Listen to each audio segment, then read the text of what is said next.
The Bipolarity of Creativity. Researchers have agreed that there is an overflow of artists that have bipolar disorder. Yet as far as I know, they have not found a link between the two. I'm not a scientist, so I won't be delving into the scientific side of the claim, but I will look at it through the eyes of an artist with bipolar and share my reflections. Artists and entrepreneurs are generally known as an eccentric bunch. You might marvel at the works of Goethe or Poe and wish you were in their shoes, able to create wonders to be shared with the world and become part of culture.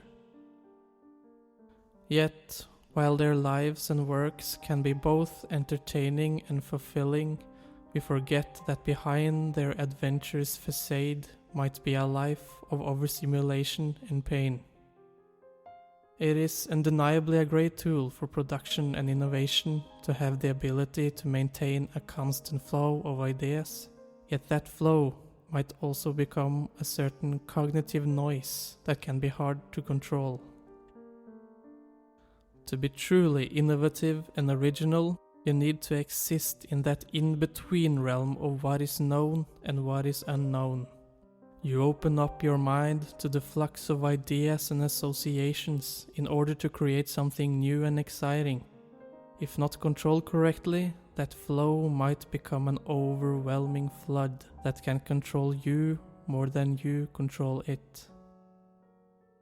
When the floodgates are open, you might find them hard to close, and your mind becomes a forever revolving door of ideas, colors, projects, and noise. As time passes, you grow distant, withdrawing further into the realm of creativity. Your body that tethers you to reality becomes a husk, a means to an end to what really matters. The creation and completion of what resides in your mind. This state might be sustainable for a while, but if you are not able to close the gates, you will find that your physical life suffers. Sleep will elude you as the door to the realm of creativity is continually spinning. Social engagements become meaningless as they are not part of the flux and you grow weak, lose your appetite, or forget to eat. Many artists and entrepreneurs resort to drugs and alcohol to reduce the noise to a manageable level. And while it might work for many, it's also a short-term solution.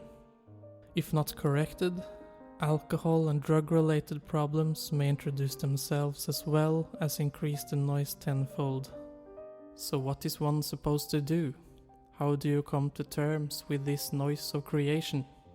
Having a creative mind is at heart a positive thing, as it can give you a sense of purpose and drive. It can give you goals to strive for and be a beacon of security to guide you through the sufferings in life. But creativity can also become pathological if its power is not properly harnessed. As a creative person, you will always to some extent be guided by your ideas. But be sure to pull on the reins whenever you feel that the ideas are controlling you more than you are controlling them.